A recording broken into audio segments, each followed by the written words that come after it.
ठीक है।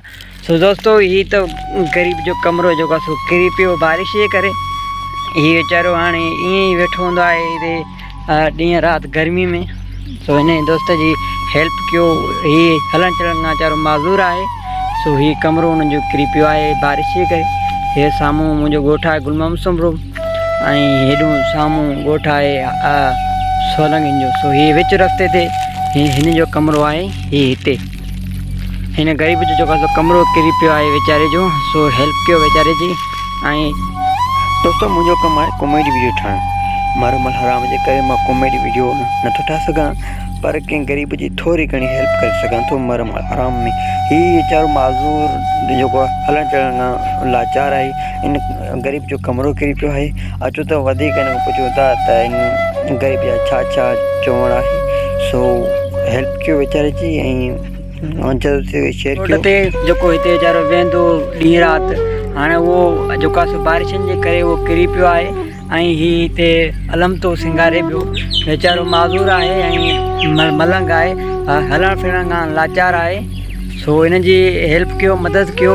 हिन जे वीचारे जेको आहे कमरो मींहं जे करे किरी पियो आहे। तव्हांखे ॾेखारियां थो मां। हेॾिसो हे कमरो मींहं जे करे हिन जे वीचारे किरी पियो आहे।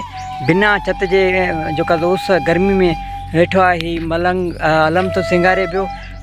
सो अचो त मलंग खां पुछंदा न थियो खपे छो न मां पाण ठाही तूं पाण ठाहींदे वरी बि कंहिंखे चऊं मां ठाराए ॾे।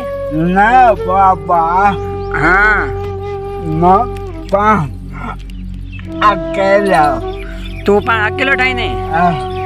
हे अलम सिंगारे दो या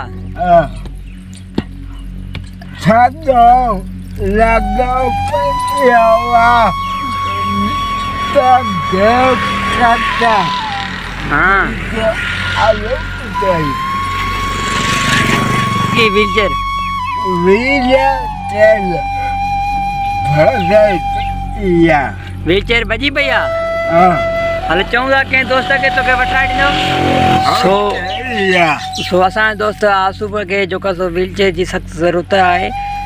नई साइकिल सो हिनखे वॾी साइकिल खपे जंहिंजे जेके माज़ूर हलाए सघनि। सो दोस्तो हिन ग़रीब जी हेल्प कयो। ही माज़ूर आहे हलण चलण खां वीचारो। नालो तव्हांजो आसू सोलंकिया न भाई सईद। तो सईद सोलंकी हिन जो नालो आहे। हिन जी अमर जेको वफ़ात करे आहे घर में हाणे अकेलो हूंदो आहे वीचारो। सो हिन जी हेल्प कयो ऐं मदद कयो।